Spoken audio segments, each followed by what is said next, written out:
Test 4. You will hear a number of different recordings, and you will have to answer questions on what you hear. There will be time for you to read the instructions and questions, and you will have a chance to check your work. All the recordings will be played once only. The test is in 4 sections. At the end of the test, you will be given 10 minutes to transfer your answers to an answer sheet. Now turn to Section 1.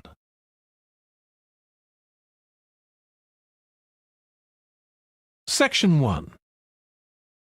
You will hear a phone conversation between Alex, an employee at a company called JPNW, and Martha, who wants to work as a trainee at the company. First, you have some time to look at questions 1 to 7.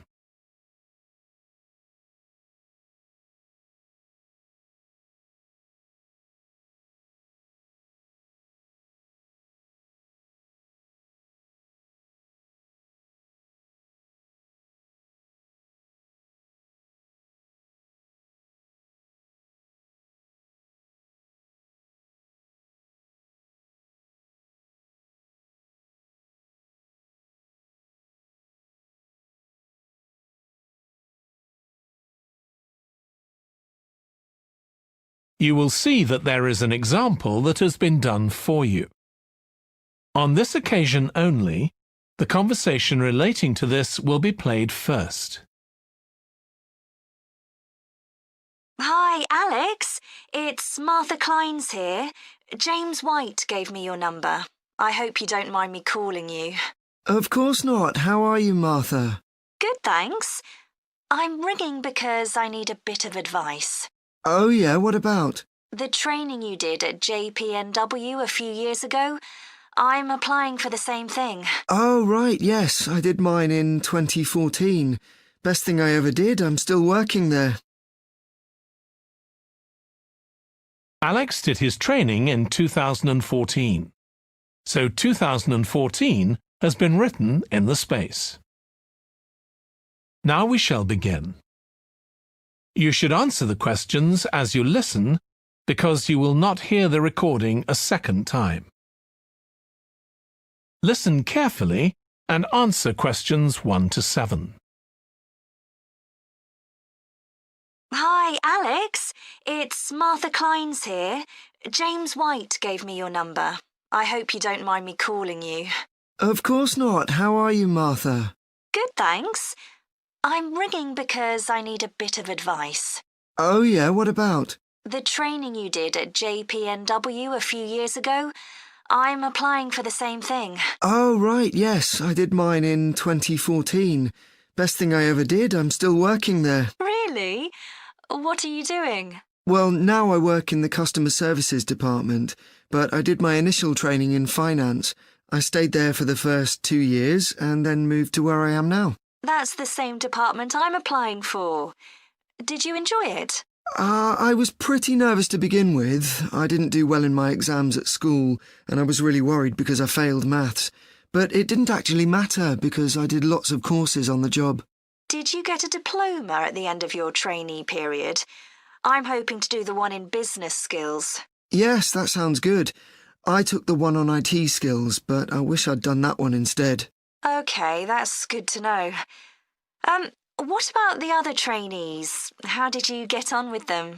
There were about 20 of us who started at the same time, and we were all around the same age. I was 18, and there was only one person younger than me who was 17. The rest were between 18 and 20. I made some good friends. I've heard lots of good things about the training at JPNW. It seems like there are a lot of opportunities there. Yeah, definitely. Because of its size, you can work in loads of different areas within the organisation. What about pay? I know you get a lower minimum wage than regular employees. That's right, which isn't great, but you get the same number of days holiday as everyone else, and the pay goes up massively if they offer you a job at the end of the training period. Yeah, but I'm not doing it for the money. It's the experience I think will be really useful. Everyone says by the end of the year you gained so much confidence. You're right, that's the most useful part about it. There's a lot of variety too. You're given lots of different things to do. I enjoyed it all. I didn't even mind the studying. Do you have to spend any time in college? Yes, 1 day each month. So you get lots of support from both your tutor and your manager. That's good. And the company is easy to get to, isn't it? Yes, it's very close to the train station, so the location's a real advantage. Before you hear the rest of the phone conversation, you have some time to look at questions 8 to 10.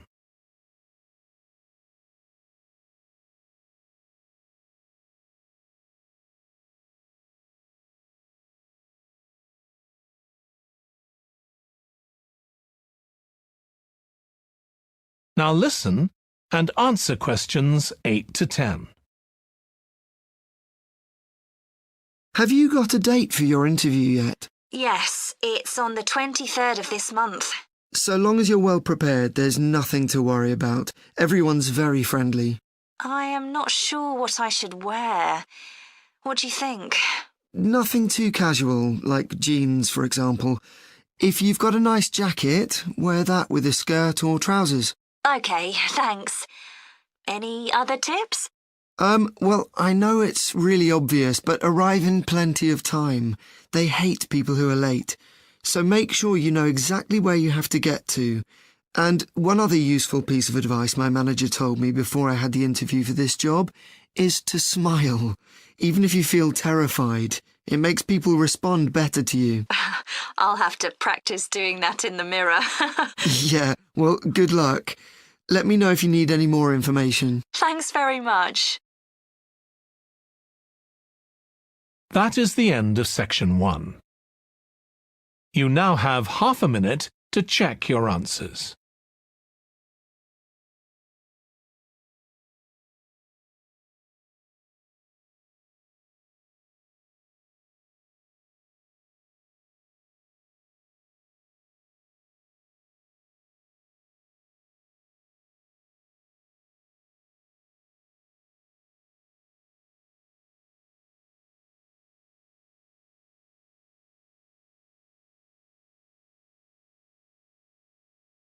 Now turn to section 2.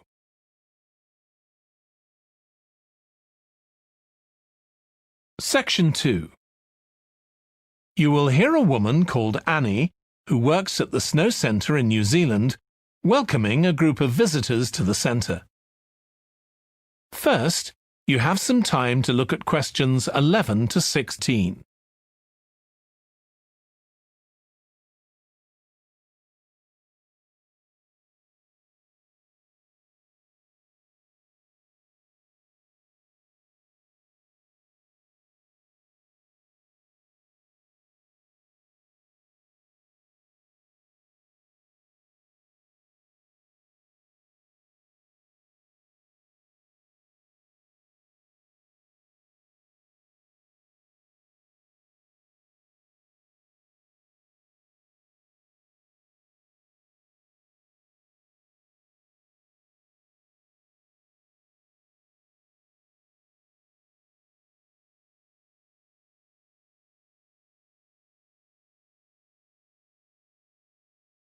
Now listen carefully and answer questions 11 to 16.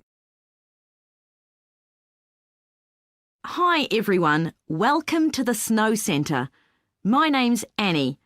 I hope you enjoyed the bus trip from the airport. We've certainly got plenty of snow today. Well, you've come to New Zealand's premier snow and ski centre, and we've a whole load of activities for you during your week here.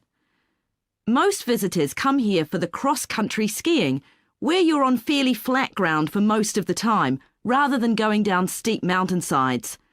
There are marked trails, but you can also leave these and go off on your own, and that's an experience not to be missed. You can go at your own speed. It's great aerobic exercise if you really push yourself.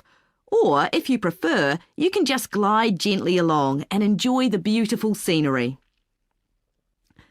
This afternoon, you'll be going on a dog sled trip. You may have seen our dogs on TV recently racing in the Winter Sled Festival. If you want, you can have your own team for the afternoon and learn how to drive them, following behind our leader on the trail. Or if you'd prefer, you can just sit back in the sled and enjoy the ride as a passenger. At the weekend, we have the team relay event, and you're all welcome to join in. We have a local school coming along, and a lot of the teachers are taking part too. Participation rather than winning is the main focus, and there's a medal for everyone who takes part. Participants are in teams of 2 to 4, and each team must complete 4 laps of the course. For your final expedition, you'll head off to Mount Frenna wearing a pair of special snowshoes which allow you to walk on top of the snow. This is an area where miners once searched for gold, though there are very few traces of their work left now. When the snow melts in summer, the mountain slopes are carpeted in flowers and plants. It's a long ascent, though not too steep, and walkers generally take a couple of days to get to the summit and return. You'll spend the night in our hut halfway up the mountain. That's included in your package for the stay. It's got cooking facilities, firewood and water for drinking. For washing, we recommend you use melted snow, though, to conserve supplies. We can take your luggage up on our snowmobile for you for just $10 a person. The hut has cooking facilities, so you can make a hot meal in the evening and morning, but you need to take your own food. The weather on Mount Frenna can be very stormy. In that case, stay in the hut. Generally, the storms don't last long. Don't stress about getting back here to the centre in time to catch the airport bus. They'll probably not be running anyway. We do have an emergency locator beacon in the hut, but only use that if it's a real emergency, like if someone's ill or injured. Before you hear the rest of the talk, you have some time to look at questions 17 to 20.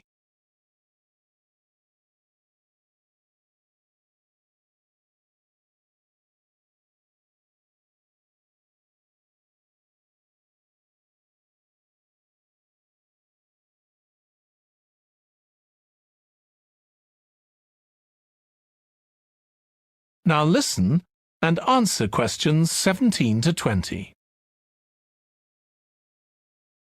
Now, let me tell you something about the different ski trails you can follow during your stay here. Highland Trail's directly accessible from where we are now. This trail's been designed to give first-timers an experience they'll enjoy regardless of their age or skill, but it's also ideal for experts to practice their technique. Then there's Pine Trail. If you're nervous about skiing, leave this one to the experts. You follow a steep valley looking right down on the river below. Scary! But if you've fully mastered the techniques needed for hills, it's great fun. Stony Trail's a good choice once you've got a general idea of the basics. There are 1 or 2 tricky sections, but nothing too challenging. There's a shelter halfway where you can sit and take a break and enjoy the afternoon sunshine. And finally, Losers Trail.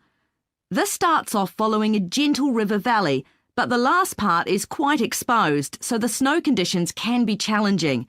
If it's snowing or windy, check with us before you set out to make sure the trail's open that day. Right, so now if you'd like to follow me, we'll get started. That is the end of section 2. You now have half a minute to check your answers.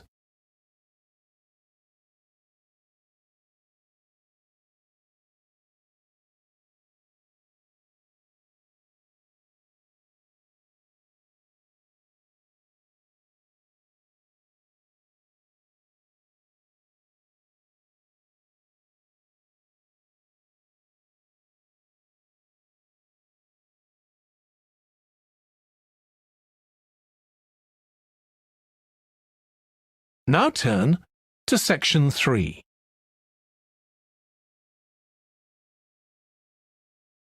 Section 3.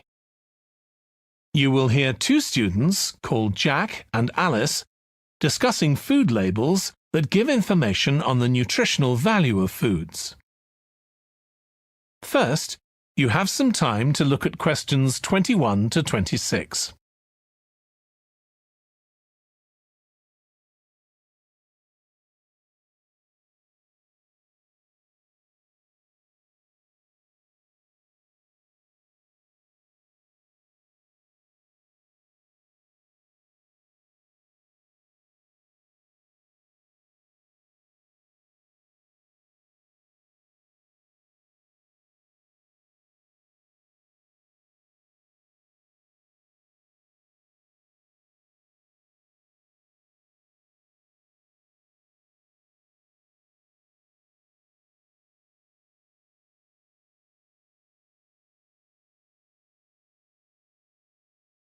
Now listen carefully and answer questions 21 to 26. I've still got loads to do for our report on nutritional food labels. Me too. What did you learn from doing the project about your own shopping habits? Well, I've always had to check labels for traces of peanuts in everything I eat because of my allergy. But beyond that, I've never really been concerned enough to check how healthy a product is. This project has actually taught me to read the labels much more carefully. I tended to believe claims on packaging, like low in fat. But I now realise that the healthy yoghurt I've bought for years is full of sugar, and that it's actually quite high in calories. Ready meals are the worst. Comparing the labels on supermarket pizzas was a real eye-opener. Did you have any idea how many calories they contain? I was amazed. Yes, because unless you read the label really carefully, you wouldn't know that the nutritional values given are for half a pizza. When most people eat the whole pizza. Not exactly transparent, is it? Not at all. But I expect it won't stop you from buying pizza. Probably not, no. I thought comparing the different labelling systems used by food manufacturers was interesting. I think the kind of labelling system used makes a big difference. Which one did you prefer? I liked the traditional daily value system best, the one which tells you what proportion of your required daily intake of each ingredient the product contains. I'm not sure it's the easiest for people to use, but at least you get the full story. I like to know all the ingredients in a product, not just how much fat, salt and sugar they contain. But it's good supermarkets have been making an effort to provide reliable information for customers. Yes. There just needs to be more consistency between labelling systems used by different supermarkets, in terms of portion sizes, etc. The labels on the different brands of chicken flavour crisps were quite revealing too, weren't they? Yeah. I don't understand how they can get away with calling them chicken flavour when they only contain artificial additives. I know. I'd at least have expected them to contain a small percentage of real chicken. Absolutely. I think having nutritional food labelling has been a good idea, don't you? I think it will change people's behaviour and stop mothers, in particular, buying the wrong things. But didn't that study kind of prove the opposite? People didn't necessarily stop buying unhealthy products. They only said that might be the case. Those findings weren't that conclusive, and it was quite a small-scale study. I think more research has to be done. Yes, I think you're probably right. Before you hear the rest of the discussion, you have some time to look at questions 27 to 30.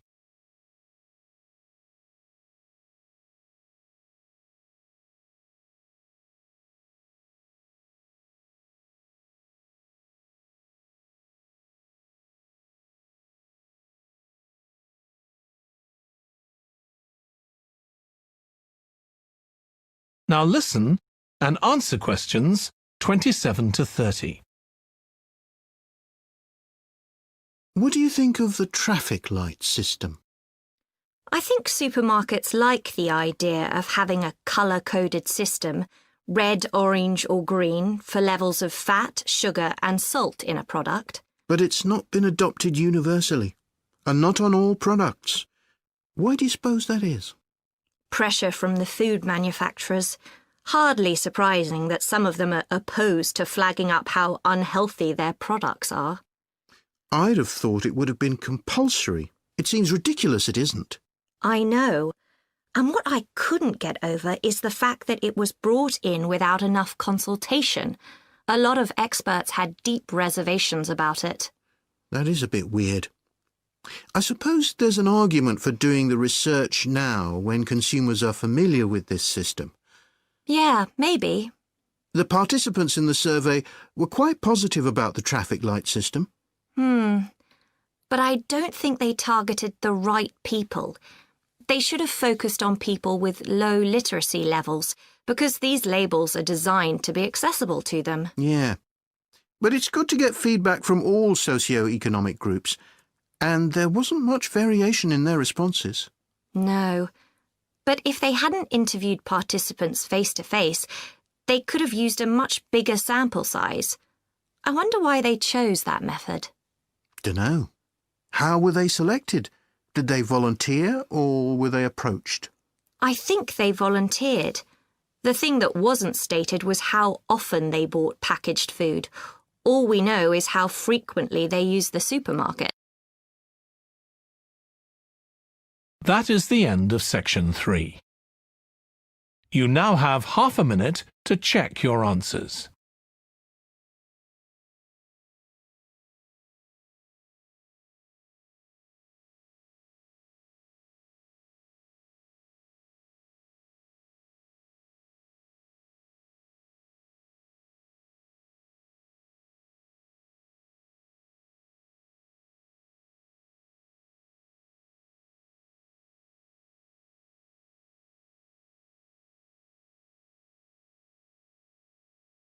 Now turn to section 4.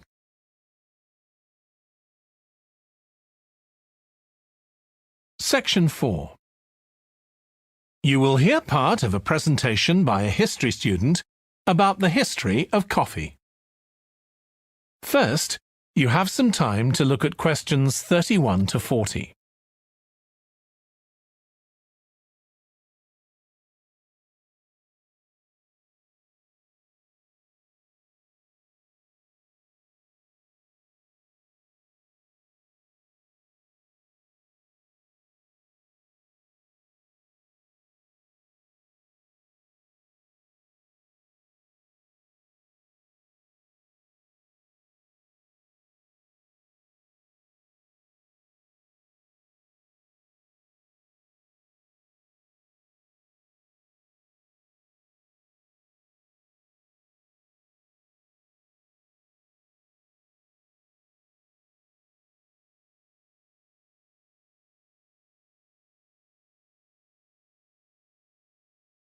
Now listen carefully and answer questions 31 to 40. In my presentation, I'm going to talk about coffee and its importance both in economic and social terms.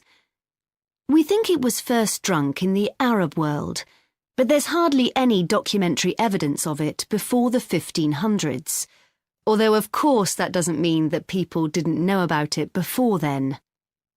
However, there is evidence that coffee was originally gathered from bushes growing wild in Ethiopia, in the northeast of Africa.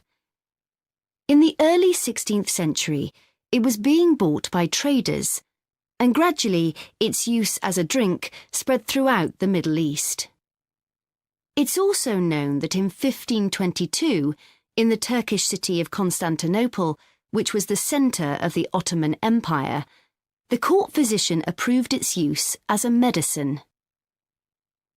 By the mid-1500s, coffee bushes were being cultivated in the Yemen, and for the next 100 years, this region produced most of the coffee drunk in Africa and the Arab world. What's particularly interesting about coffee is its effect on social life. It was rarely drunk at home, but instead, people went to coffee houses to drink it. These people, usually men, would meet to drink coffee and chat about issues of the day. But at the time, This chance to share ideas and opinions was seen as something that was potentially dangerous.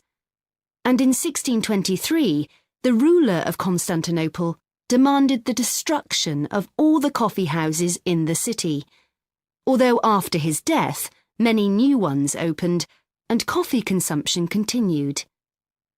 In the 17th century, coffee drinking spread to Europe, and here too, coffee shops became places where ordinary people, nearly always men, could meet to exchange ideas. Because of this, some people said that these places performed a similar function to universities. The opportunity they provided for people to meet together outside their own homes and to discuss the topics of the day had an enormous impact on social life, and many social movements and political developments had their origins in coffeehouse discussions.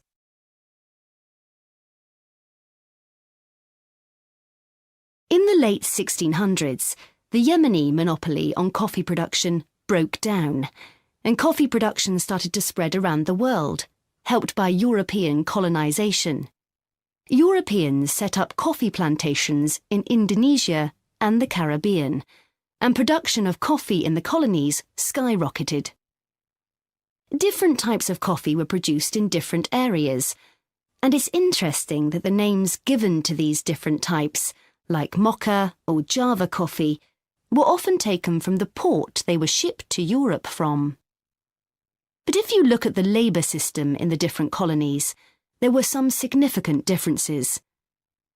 In Brazil and the various Caribbean colonies, coffee was grown in huge plantations, and the workers there were almost all slaves.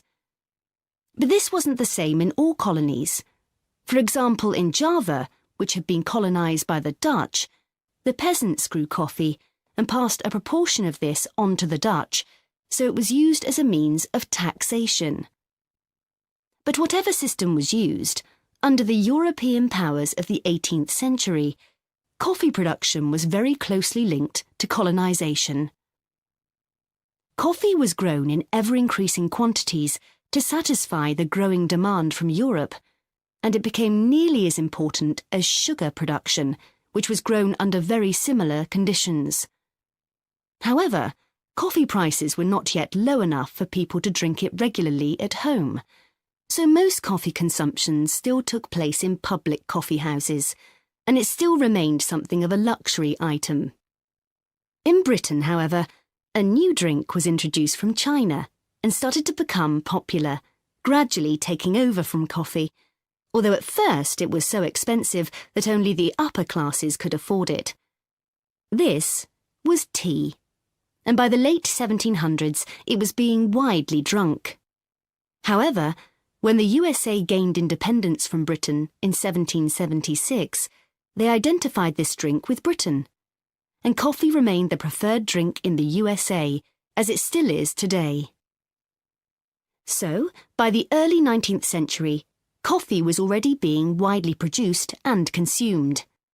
But during this century, production boomed and coffee prices started to fall. This was partly because new types of transportation had been developed, which were cheaper and more efficient. So now, working people could afford to buy coffee. It wasn't just a drink for the middle classes. And this was at a time when large parts of Europe were starting to work in industries. And sometimes this meant their work didn't stop when it got dark. They might have to continue throughout the night. So the use of coffee as a stimulant became important.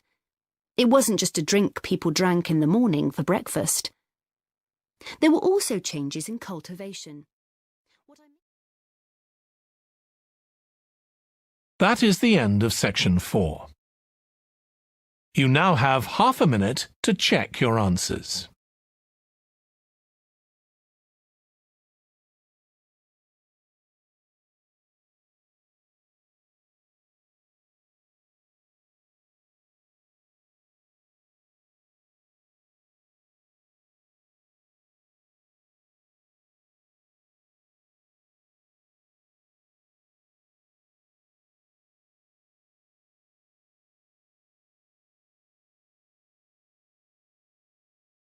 That is the end of the listening test. In the IELTS test, you would now have 10 minutes to transfer your answers to the answer sheet.